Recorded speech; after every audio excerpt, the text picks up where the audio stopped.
देखिए बच्चों, आज हम पढ़ेंगे internal structure of the heart. तो जैसा कि आप जानते हैं कि हार्ट के चार चैम्बर होते हैं, दो एट्रियम और दो वेंट्रिकल। इसको कहते हैं राइट अर्किल भी कह सकते हैं और लेफ्ट अर्किल भी कह सकते हैं। इसको राइट वेंट्रिकल कह सकते हैं, इसको लेफ्ट वेंट्रिकल कह सकते हैं। देखिए, बॉडी से सबसे पहले ब्लड कलेक्ट होकर के प्री केवाल, दो प्री केवाल और एक पोस्ट केवाल की सहायता से बॉडी से ब्लड कलेक्ट होकर के राइट एट्रियम या राइट अर्किल में आता है। इसको हम सुपीरियर वेना केवा और इसको हम इंफीरियर वेना केवा भी कहते हैं। ब्लड कलेक्ट होकर जब राइट अर्किल में आता है तो ब्लड लेफ्ट अर्किल में ना जाकर के इधर, ये देखिए यहां पर आपको दिख रहा है तीन वाल्व लगे हैं जिनको हम ट्राइकस्पिड वाल्व कहते हैं। अब ट्राइकस्पिड वाल्व से ब्लड यहां पर कहा जाता है? राइट वेंट्रिकल में। ये देखिए, ये राइट वेंट्रिकल होता है, ये राइट वेंट्रिकल होता है। राइट वेंट्रिकल में ब्लड आ जाता है और राइट वेंट्रिकल से ब्लड, ये देखिए आप, पल्मोनरी आर्टरी की सहायता से, पल्मोनरी आर्टरी की सहायता से लंग्स में जाता है। और जहां पर पल्मोनरी आर्टरीज जो वेंट्रिकल से शुरू होती है, यहां पर चार वाल्व लगे होते हैं और इन वाल्व को कहा जाता है सेमीलूनर वाल्व। और यहां पर भी देखिए डोर्सल एरोटा की शुरुआत जो लेफ्ट वेंट्रिकल से शुरू हो रही है, यहां पर भी चार वाल्व पाए जाते हैं जिनको हम कहते हैं सेमीलूनर वाल्व। इसको भी सेमीलूनर वाल्व और इसको भी सेमीलूनर वाल्व कहते हैं। अब ब्लड कहां पहुंच चुका था? राइट वेंट्रिकल में। राइट वेंट्रिकल से ब्लड पल्मोनरी आर्टरी की सहायता से लंग्स में गया। लंग्स में ऑक्सीजनेशन ऑफ द ब्लड की क्रिया होती है, जहां पर जो CO2 गैस हमारे ब्लड में है लंग्स में आती है और लंग्स से जब हम सांस को छोड़ते हैं तो CO2 बाहर छोड़ दी जाती है।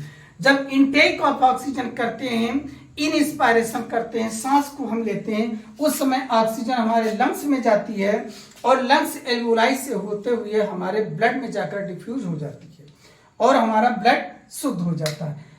अब ब्लड हमारा पल्मोनरी वेन की सहायता से, ये क्या है? ये पल्मोनरी वेन है, पल्मोनरी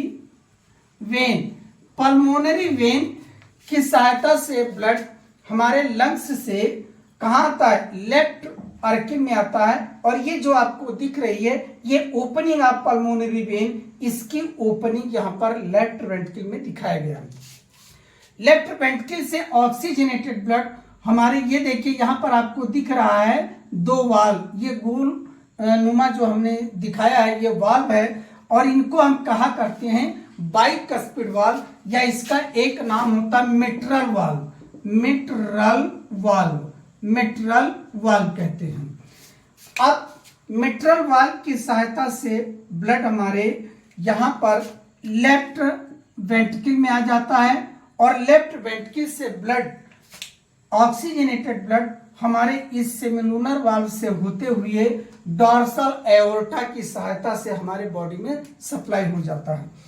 अब आप देख रहे हैं कि जो ये राइट अर्किल है या लेफ्ट अर्किल है, इनकी जो वाल है हमारे, ये राइट वेंट्रिकल और लेफ्ट वेंट्रिकल के कंपैरिजन में पतली है, या यूं कह सकते हैं वेंट्रिकल की वाल क्या होती है? Leathery in comparison to auricle. और फिर इन दोनों के बीच कंपैरिजन करेंगे। राइट वेंट्रिकल की वाल जो होती है लेफ्ट वेंट्रिकल की तुलना में क्या होती है? पतली होती है। ये देखिए यहां पर ये राइट वेंट्रिकल की वाल जो है पतली है और यहां पर देखिए यहां पर स्पेस ज्यादा है, अर्थात यहां पर लेदर है। लेदर मीन्स इसकी जो लेयर है ये मोटी है। और क्यों मोटी है? बस सुनिए तुरंत। तो ये मोटी है अर्थात इसकी वाल पतली और इसकी वाल मोटी है। ये मोटी क्यों है? क्योंकि यहीं से लेफ्ट वेंट्रिकल से ही पूरा ब्लड पूरी बॉडी को सप्लाई किया जाता है। तो ब्लड क्या करता है? ब्लड प्रेशर या पंप के द्वारा हमारे शरीर में सप्लाई होता है और ये लगातार बहुत ही काफी प्रेशर या काफी फोर्स की सहायता से ब्लड को पंप करता है, जिसकी वजह से ब्लड पुश होकर के डोर्सल एरोटा की सहायता से कहां? बॉडी के सभी पार्टों में सप्लाई हो जाता है। इसलिए ये मोटा होता है और ये क्या होता है? पतला होता है। यहां पर देखिए जो यहां से आने वाली ये मांसपेशियां हैं, इनको कहते हैं कॉर्डा टेंडाइन।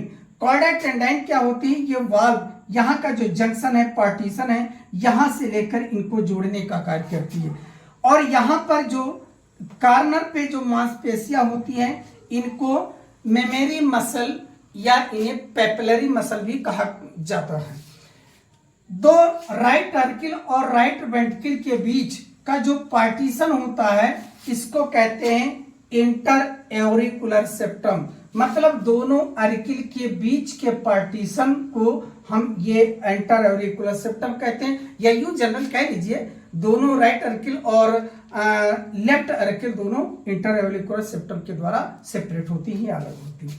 ठीक इसी प्रकार जो राइट वेंट्रिकल और लेफ्ट वेंट्रिकल जो होती है, एक दूसरे से एक पार्टीशन वाल के द्वारा सेपरेट होती हैं, जिनको हम कहते हैं इंटरवेंट्रिकुलर सेप्टम कहते हैं।